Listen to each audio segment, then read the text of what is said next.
home next week? Yes. The reason I asked that is because the lecture, I started posting them as PDFs last semester, and I have a PDF copy of this lecture, so that means that I was lecturing this topic when that happened. Does that make sense? Yeah. Or Mr. White was, whoever was teaching it last time. So anyway, it's interesting how those things show up. So anomalies, right, where change occurred. Because I posted everything as PDF because they would download better according to our tech people. You guys, would you rather have your documents as PDFs? Or would you rather have them as PowerPoint so you can actually get it? Yeah, that's what I always wanted to. So yeah, to me that's better. So I'm not going to change that. Housekeeping, lab this week, on campus web. If you need data, and actually there's naphthalene data, the spreadsheet I found, I couldn't find the one with naphthalene in it in my folder, but when I go to campus web and log on, courses 124, and I scroll down to, oops, I gotta hand that first, then scroll down to Unit 7. There is a spreadsheet with data in it, and it actually has additional data for Skittles, naphthalene, and one run of M&Ms if you would like to use any of those. I believe that one of those runs of Skittles is anomalous, that a student entered. All that data was student entered, and I think that one of those is wrong. Any guess which one it is? The 7,000 or the 4,000 calories per gram? I think the 7,000 is wrong because it's all carbohydrates, okay? And I think it should be a lesser number than a more number, but, right? You guys can look at that and see what you guys got. What did you get for Skittles runs? Do you remember? There could be some fat in there. Skittles are interesting, right? But remember, fat has 9 calories, right, per gram, kilocalories, and pure sugar has 4 calories per gram. We're looking at a 1 gram sample, and so if a Skittle is pure sugar, how many experimental calories would that be? 4,000 calories. You guys see why I think that 7,000 is incorrect? Because I believe Skittles are pretty much pure sugar. Cool? Just doing a little science on you there. Okay? Math in your head kind of thing. So I believe that it ought to be about 4,000 for the Skittles. Okay? I don't remember what you guys got on Tuesday. It's not to say that Skittles don't have some fat in them, right? You guys with me? If it had protein in it, what would it be? 4 calories per gram also, right? So anyway, just throwing those things out there. But that spreadsheet's available for you if you need it. And it's there next to the bomb calorimeter lab. Cool? All right. So, other housekeeping. This next week is the last week before midterms. You guys want a quiz before you leave for midterms, or do you want it after? After? Or not midterms, not midterms, but spring break is what I meant to say, right? We are a week away from spring break. You guys want the quiz after spring break or before? After. Okay. So we'll do that. It'll be the week following spring break, probably on Friday. Okay? Is that reasonable? Yeah. All right. We'll finish up Kinetics and have a good start on the next chapter next week. And so we should be able to finish that by the following Friday. If we don't quite get there, that's still a good amount of content, right? So the next chapter, we start to move into equilibrium. Fun stuff. My favorite stuff in general chemistry. All right? Fun math. Nobody even smiled. Or am I even hear that? All right, we stopped last time talking about integrated rate laws. Oh, I did add sapling, open sapling up for this chapter. right? And made a couple other chapters visible. Just to let you know that also a learning curve for kinetics is open, and it is extra credit on the learning curve, okay? So the chapter on kinetics is actually 4 points. All right, so those are open. You can work on them at your leisure. I left them open until after spring break, okay? But if you're like me, if you procrastinate until spring break, they won't get done.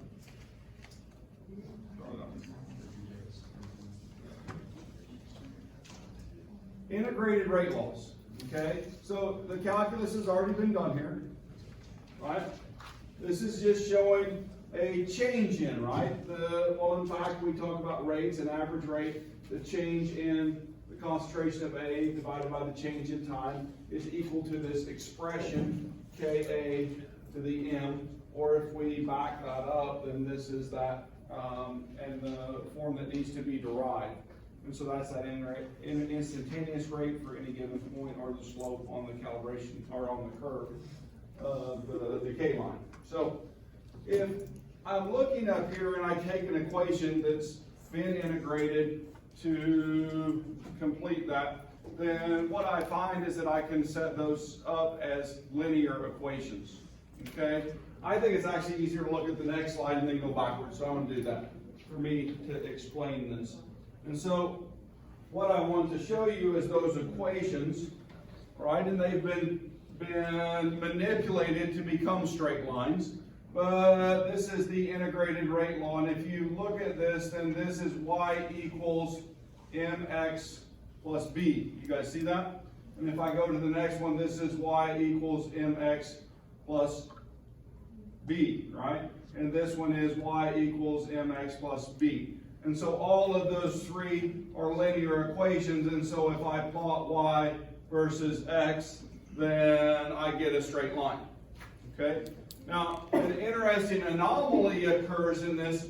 If the data doesn't fit zero order, then, and I do a zero order plot, then the plot won't be linear.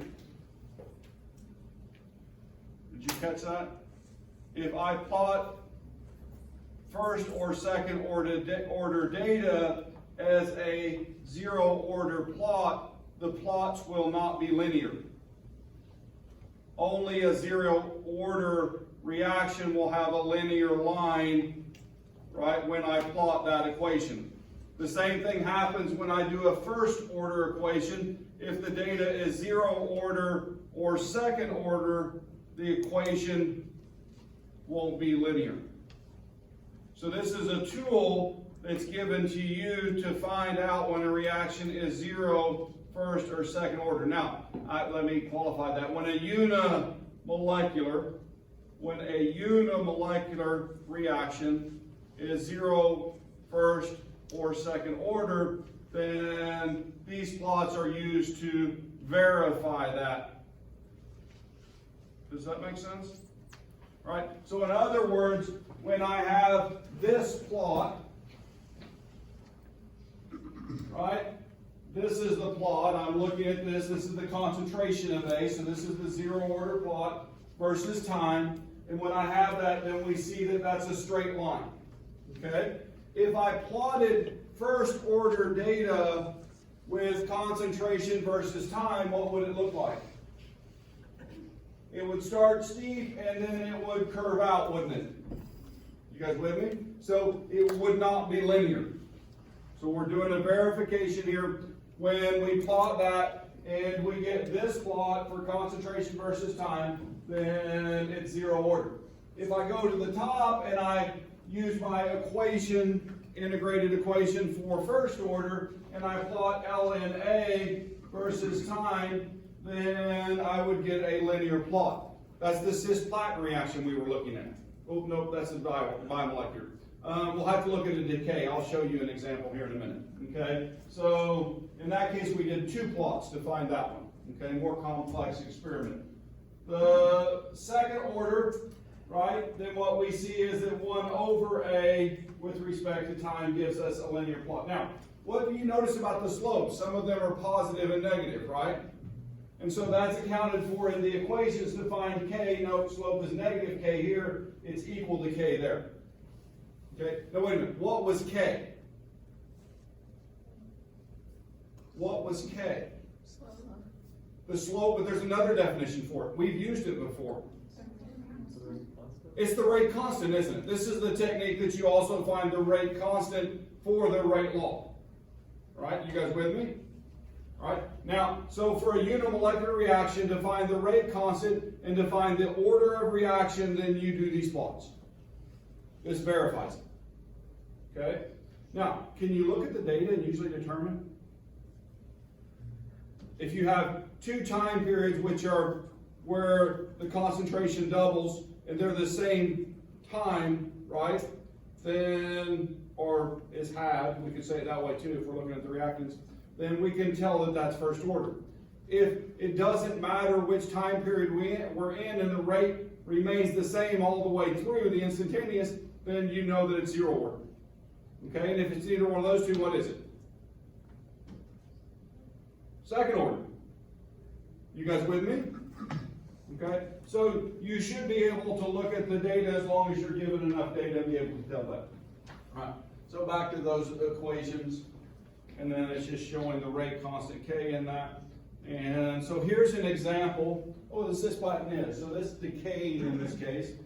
And if I'm looking at this, then there are three plots. This is the concentration versus time. You guys see the curve, right? This is the one over the concentration versus time. And if it were second order, this would be linear, okay?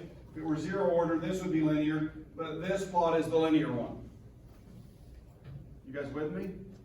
So all it is building the picture, looking at it to see if it's linear. Now, this is easier done on a computer than it is on paper, right? Because is it hard to plot in straight lines if you're me? Yeah. Okay? So I have to look at the data points. All right? I build a graph mentally and look at how they're changing. All right? If you want to see how you would do that with a spreadsheet, I built a spreadsheet to do it. And so this is taking a set of data, and I did math. I took and entered the time and seconds, and then the concentration changes, and then I wrote expressions to do the rest of the calculations. For example, this cell is equal to the natural log times B3, which is right there, the first set of data, right? And then as you pull down, then it does that ln calculation, and then I did 1 over that in this column, and then I also calculated the average rate for each part and this section, and you can follow the powers of 10. We start at -6, and then we go to 9.7, -7, 7.2, 5.3, 3.8. What do we notice about the rate? It's diminishing, isn't it, as you go? And so, anyway, so we look at that in that relationship and how it is changing. But anyway, when I make those plots, this is the second order plot, this is the zero order plot, and that's the first order plot, right? And then in fact, if I'm looking at this, what is the value for the rate constant? That equation's right there. It's 0.0307, isn't it? Okay, so this is a tool that you use when you're doing kinetics. Kinetics use lots of graphs, okay, to find important things. There's all types of experiments that we can run enzyme kinetics and those types of things, and then we manipulate that mathematics to get our changes in that. So anyway, cool. Just so you guys could see that. I think it's sometimes helpful to think about it from the perspective of you actually doing it in a spreadsheet or even doing it by hand. Okay, so all right. Now, believe it or not, this is such a big area of chemistry that the NIST database has a whole branch on kinetics. And when you learn how to appropriately enter your reactions so that the language is correct, then you can get the kinetic information for any reaction that's in that database. Does that make sense? There's actually these for enzymes, protein enzymes, and those types of molecules also. And so there's some really, really great resources out there if you have an interest in kinetics and kinetics data. So anyway, other databases, I should mention these, right? So there's a standard reference data program, there's the NIST chemistry webbook, another solution kinetics database, computational chemistry, chemistry comparison, and benchmark database. So those are all out there that you guys can use in your researching and get constants and those types of things. So when you move up in chemistry and Dr. Bro has you doing this crazy assignment in physical chemistry, then a lot of that information is found there. Okay? So, yeah. This is just review. When I have a unimolecular reaction, how many species are involved? One. When I have a bimolecular, how many are involved? Two. And when I have termolecular, how many are involved? Three. So you guys can now count to 3 in kinetics. All right. Yes? Quick question. Okay, so I understand that if the exponents of the reaction are 2 and 1, then it's a third order reaction. But what does that mean? What is an order of a reaction? So it's basically defining how the change in concentration will affect the rate. Okay. So an order it's an exponent, literally. And so if I double the concentration, what will happen to the rate? For a 0 order reaction, nothing happens to the rate, no matter how I change the concentration. You with me? It's going to go the same speed no matter what. Okay? Now, first order, if I double the concentration, what happens to the rate? It goes twice as fast. It goes twice as fast because it's first order in terms of the power, right? And so if doubling is 2 times, and so it goes 2 times faster, right? Now, but if I have a second order reaction and I double that concentration, it goes 4 times as fast because then it's 2 times 2, right? And then when I do a third order reaction and I double the concentration or concentrations together, then what is it? It'd be 8 times faster. Yeah. So that's all that's telling you. So you ask what an order is. An order is telling you how the concentration affects the rate. Simply that. They're generally whole numbers. Okay? Now experimentally, do we come up with non-whole numbers? Sometimes, yeah. So anyway.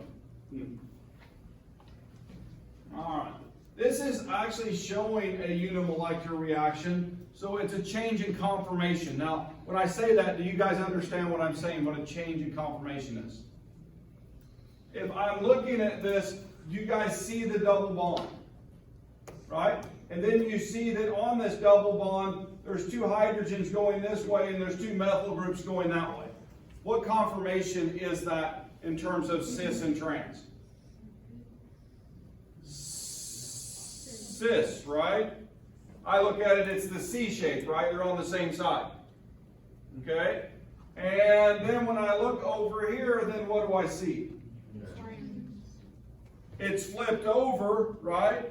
And so it's in that Z shape, right? I know it ends in an S, but it still sounds like a Z, right? Trans.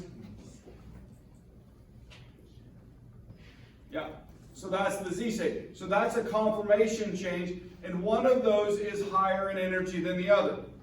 Okay? Due to steric hindrance, the methyl groups are bulky.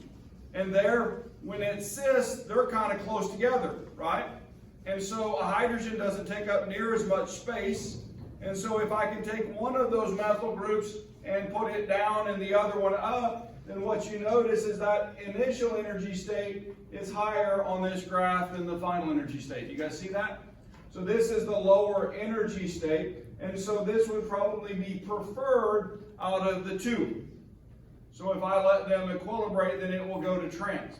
This is what actually happens in fats, right? When we do partial dehydrogenation, then the preferred conformation in fats is also trans, and those are the ones that are unhealthy for you.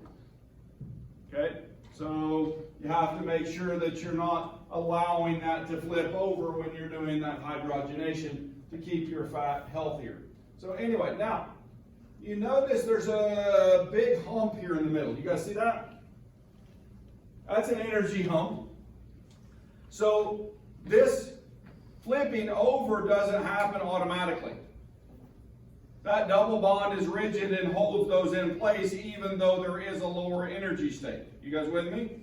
So if I put this in the fridge or the freezer, then it would stay that way for a long time. Okay?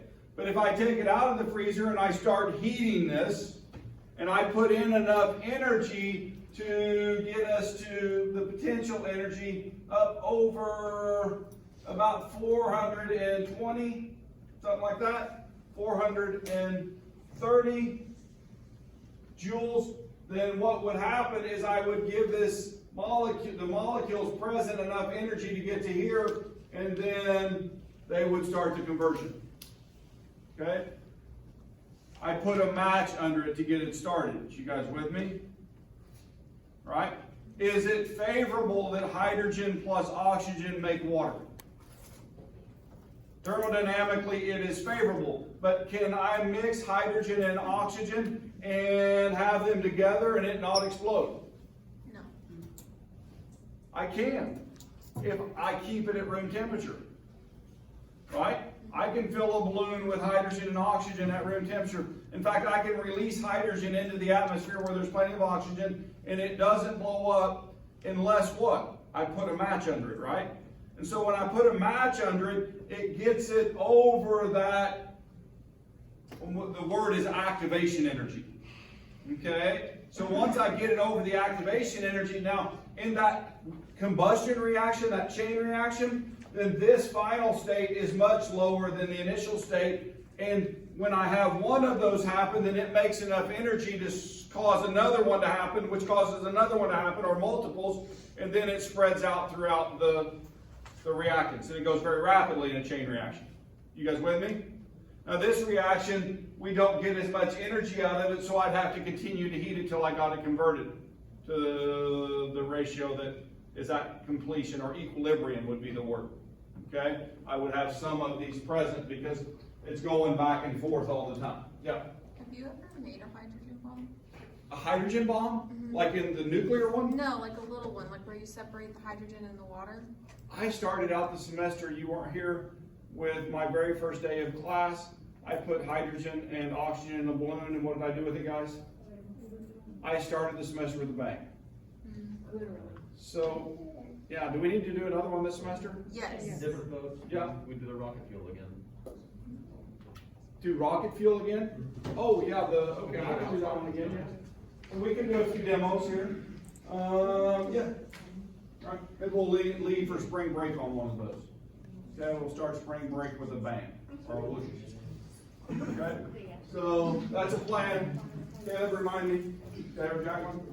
Right, so when I'm getting ready for class on next Friday to set that up. Okay? All right.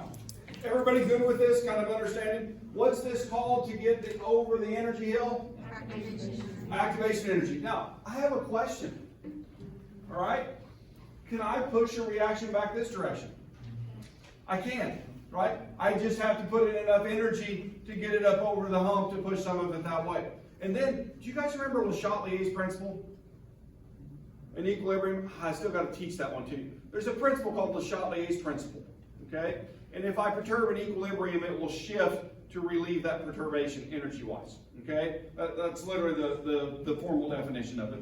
But what it means, or how I can use that, if I put in the energy and I get it back to here, and I have a way to start removing this, right?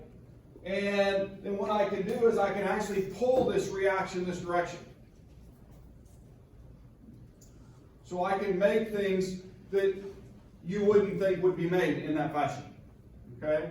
Or I can take water apart and make hydrogen and oxygen through a process called electrolysis. And so I can go either way as long as I'm pushing it hard enough to get it back up over the bigger side of the hill.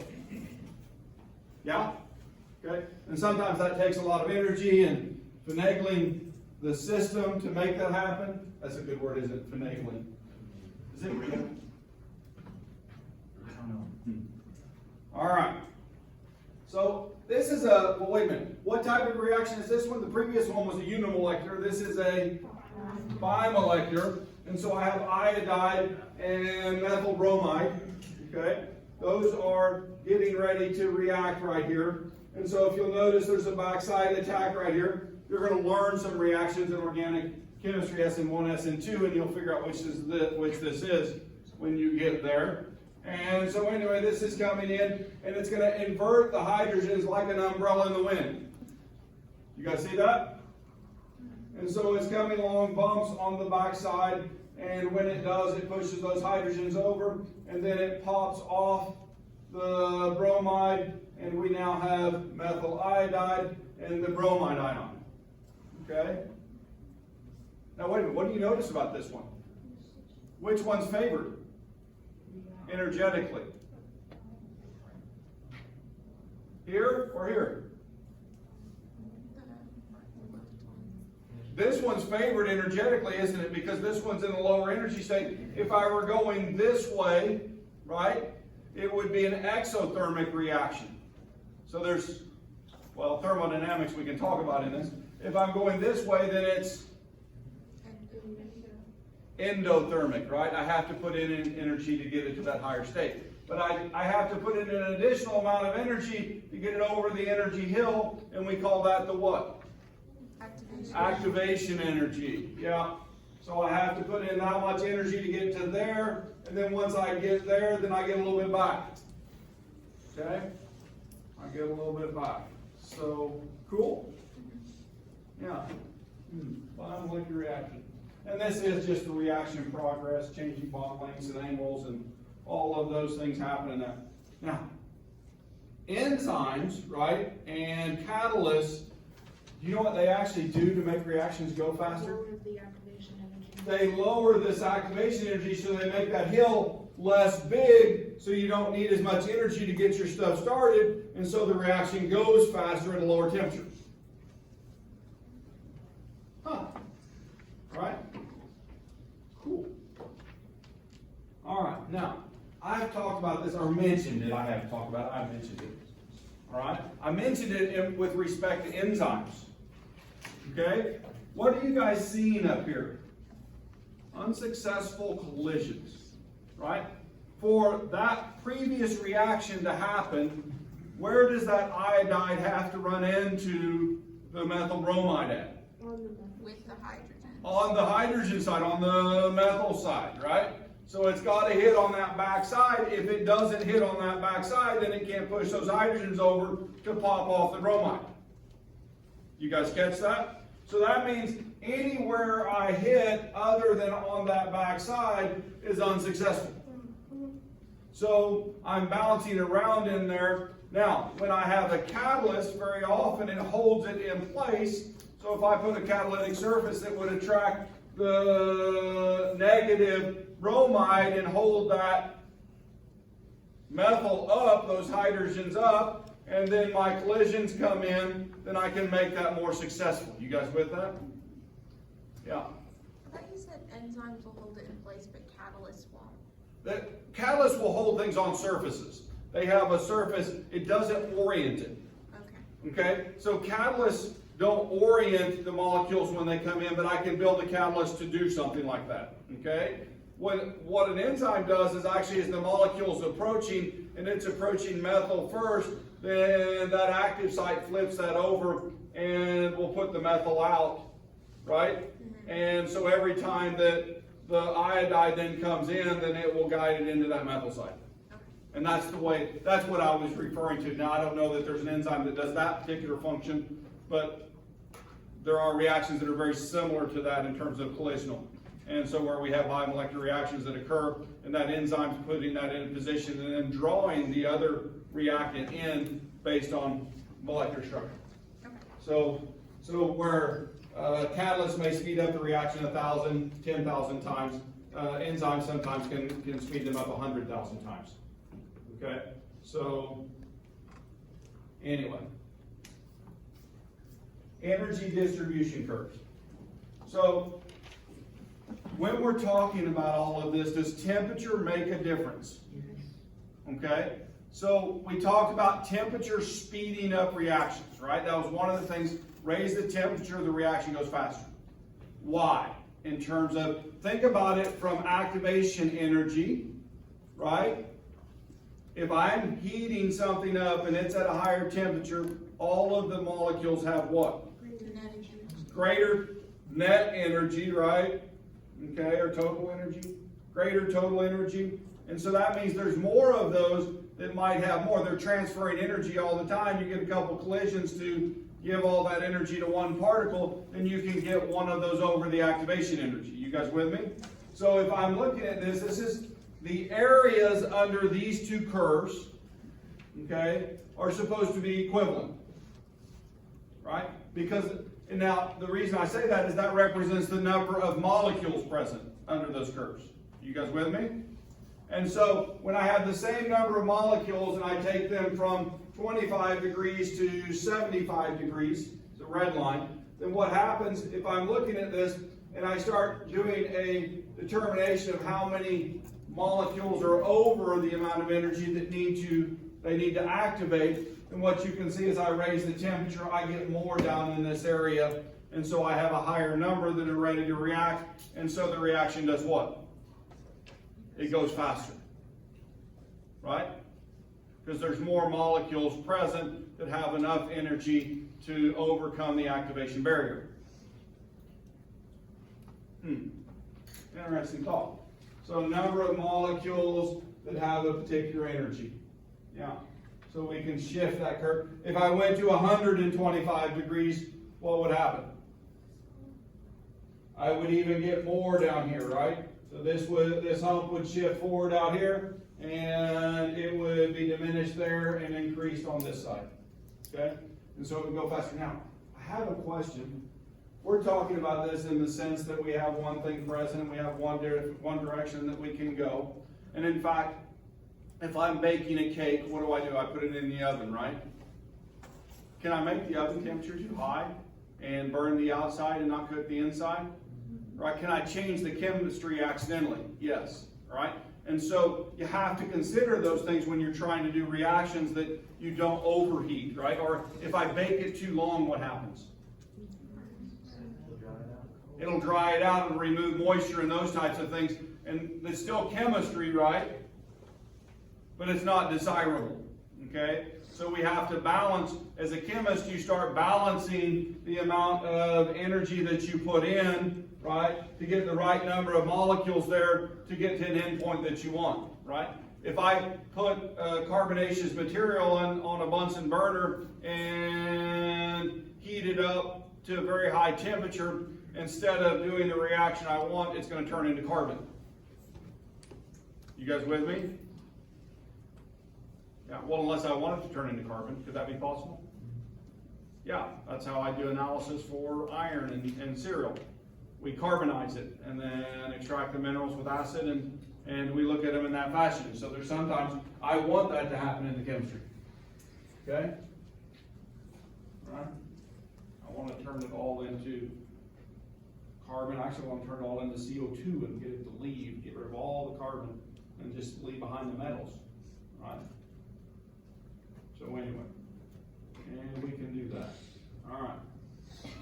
So I have another question, and I want you to think about it from an experimental perspective. All right? Is the rate constant at different temperatures?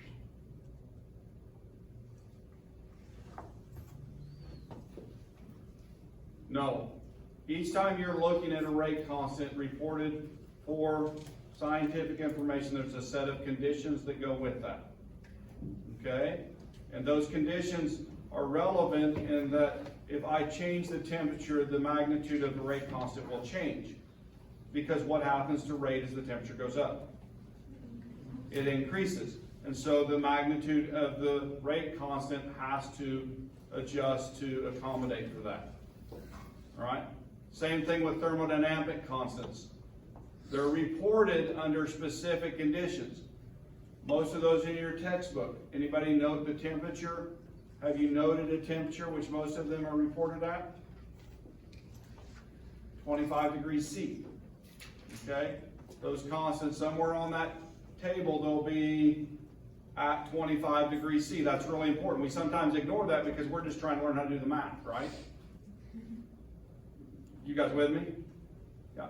It's actually really important in the bigger picture of things. And so this is what this is showing in this graph, is that at lower temperatures for this reaction, then we see a fairly constant rate constant, right? So in other words, the activity energy is not overcome until right about here in terms of the number of molecules in the system.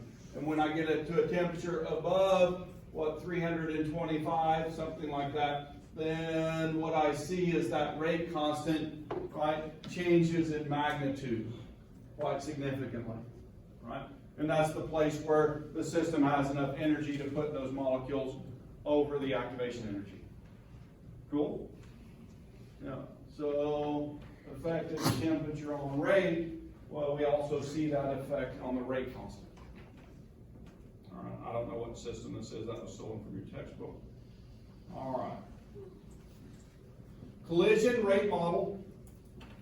So this is a model that's used by people who are interested in kinetics.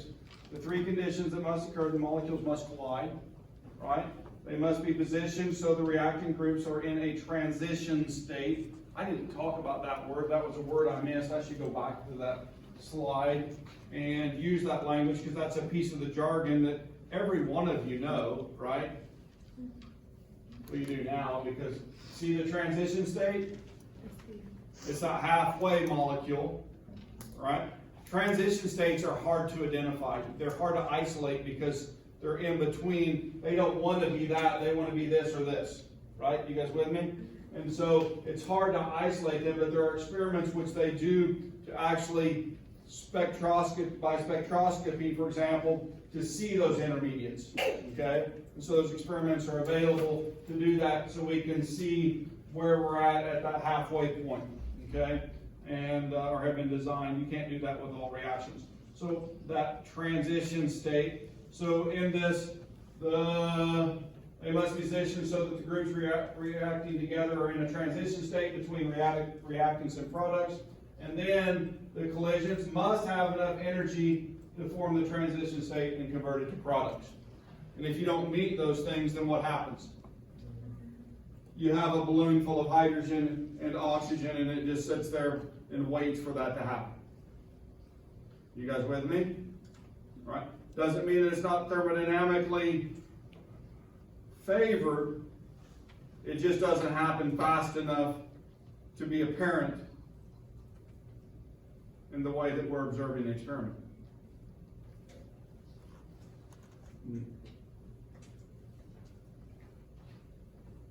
Got to get it over the energy hump. I'll drink coffee because a lot of people are writing.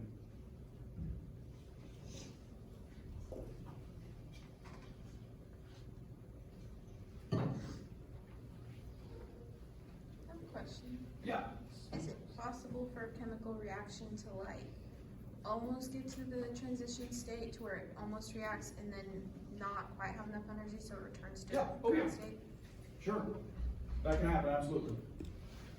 Yeah. So we're pushing it, right? And if we run out of energy before we get there, then that'll dissipate as heat and it'll come back down if there's a place for that energy to go. Or can we hold it up there? Yeah, probably. The average energy for the system is high enough that we can hold it in a quasi-state in between, maybe.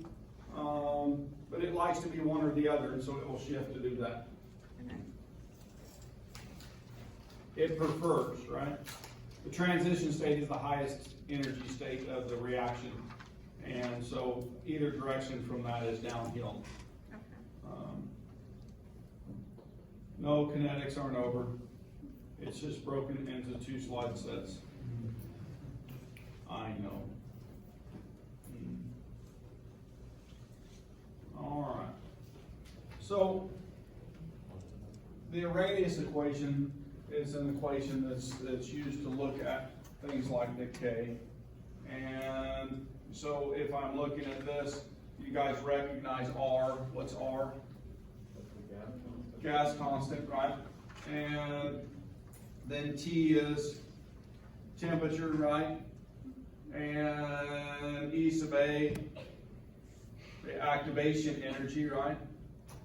K is the rate constant, and then that's the species that we're looking at. So ln of A.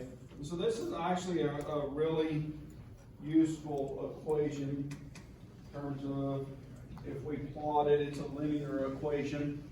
And so ln of K versus 1 over T, and when I plot it in that fashion, then this slope of this line, right, is the activation energy times R. Okay? And so if I divide that by R, then I'm given the value for the activation energy in the units that I've set up my graph to be in. So anyway, that's the finding that in that relationship. So.